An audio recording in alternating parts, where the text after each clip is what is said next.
For centuries, people have spoken to God, yet few have ever truly heard him. How many prayers have been whispered into silence? How many tears spilled into the void, wondering if heaven was listening at all? We've been taught to fold our hands, bow our heads, and repeat memorized words, hoping they reach somewhere above the clouds. But what if the very way we were taught to pray was never the way Jesus meant it all? Prayer, in its purest form, was never about speaking to a distant being. It was about awakening the divine awareness within.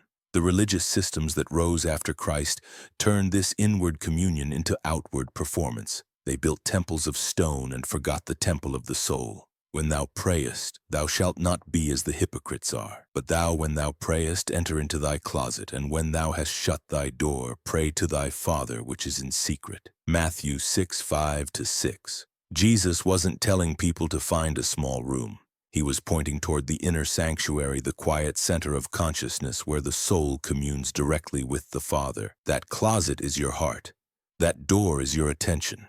And when you close it to the noise of the outer world, you step into the stillness where God already waits. This is the way religion hid the path of direct contact with the divine presence within you.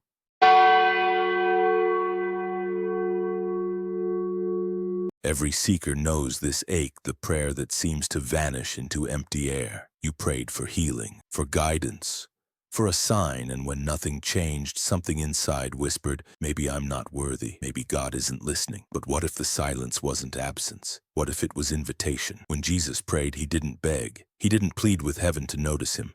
He knew the Father heard him because the Father wasn't somewhere else. Father, I thank thee that thou hast heard me. And I knew that thou hearest me always, John 11:41-42. That is the posture of true prayer, gratitude before the miracle. Not asking for the light, but thanking the light that already lives within. Religion taught us to speak to God. Jesus taught us to speak from God, from that state of unity where separation dissolves. When prayer comes from lack, it echoes in emptiness. When prayer rises from awareness, it creates reality. The pain of unanswered prayer is not proof of God's distance, it's proof of our forgetfulness. The divine has never been silent. We've only been speaking the wrong language.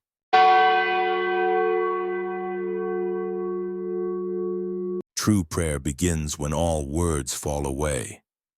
It's not found in repetition, but in remembrance. When Jesus said, "Enter thy closet," he invited us into consciousness itself, into the still point beyond thought, where the presence of the Father is revealed as silence. Be still and know that I am God. Psalm 46:10. That stillness isn't the absence of sound, it's the fullness of awareness. When you sit in that silence, the mind begins to fade and something vast, luminous, and intimate begins to rise. That is the presence Jesus lived from. He called it the kingdom of heaven, not a far-off paradise, but the awakened state of divine awareness within. Neither shall they say, "Lo here," or "Lo there," for behold, the kingdom of God is within you. Luke 17:21. Prayer, then, is not the act of sending something upward. It's the act of descending inward, of realizing that the Father is not out there, but here, breathing through you, seeing through your eyes, feeling through your heart. When you enter that secret place, you are no longer a person trying to reach God. You are God remembering himself through personhood.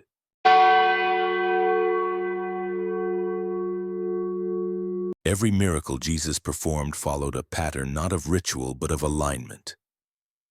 Before he healed, he looked up not to the sky, but into that higher awareness where union with the Father was already realized. And Jesus lifted up his eyes and said, "Father, I thank thee that thou hast heard me." John 11:41.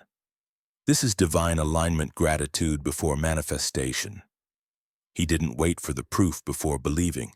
He believed because he already knew. This is the hidden way of creation itself. When you align your mind with divine awareness, not in begging or fear, but in still, grateful certainty, creation mirrors that inner state. As above, so below. As within, so without. Prayer, in truth, is the art of inner resonance. You don't convince God to act, you align yourself with what already is. This is why Jesus could say, "What things soever ye desire when ye pray, believe that ye receive them, and ye shall have them." Mark 11:24. To believe you have received means to pray from fulfillment, not for it. It means to dwell in the consciousness where the prayer is already answered, and from that frequency reality conforms.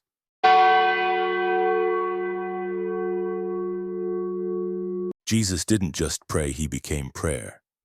His life itself was a continuous communion, every breath an expression of divine will. He wasn't asking for miracles, he was living as one. I and the Father are one. John 10:30. That statement wasn't blasphemy, it was remembrance. And it's the same truth buried in every soul. When you awaken to your oneness with the Source, prayer ceases to be an event. It becomes your natural state, a silent vibration of harmony between heaven and earth moving through you. The world taught you to close your eyes and speak into emptiness. But Jesus taught the opposite, to open your inner eye and see that there is no emptiness at all. Only presence.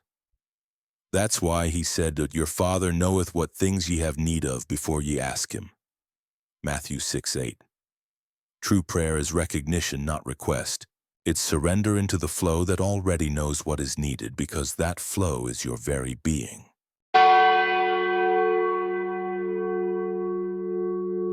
So how did this truth get lost? How did something so intimate become so institutional?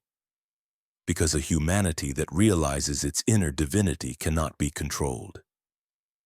And so systems rose cloaked in holiness but rooted in hierarchy that taught people to fear God rather than realize God. The more you believed the divine lived only in heaven, the more power belonged to those who claimed to speak for heaven. But Jesus came to shatter that illusion. The kingdom of heaven is within you. Luke 17:21. He came not to start a religion but to awaken remembrance. His temple was the human heart. His altar was consciousness.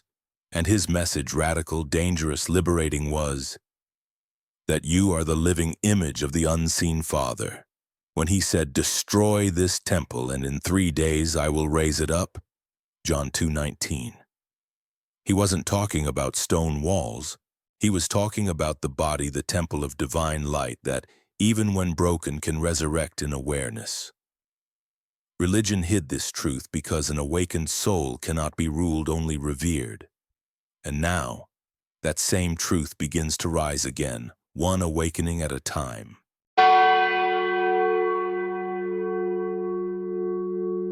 You've been praying your whole life, sometimes in words, sometimes in silence, sometimes in pain. But now the prayer changes. Now prayer is not what you say, it's what you are. When you breathe consciously, when you love without condition, when you live with awareness of the divine presence in all that is prayer. Rejoice evermore. Pray without ceasing, 1 Thessalonians 5:16-17. To pray without ceasing doesn't mean endless recitation. It means living in such union with the divine that every heartbeat is communion. Every act becomes sacred. In that state, miracles are not supernatural, they are natural expressions of alignment. You stop trying to change reality and begin to reveal it as already divine. You realize that when Jesus said, "Ask, and it shall be given you," Matthew 7:7, he wasn't teaching cosmic shopping lists.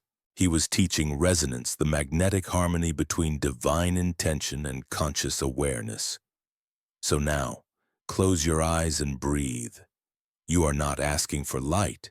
You are the light remembering itself. You are not calling for God. You are awakening as the vessel through which God calls creation into being. Ye are the light of the world.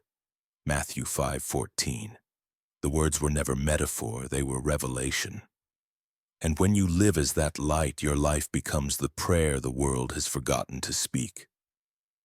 This is the way Jesus taught, not through repetition or fear, but through awakening, through remembrance, through union.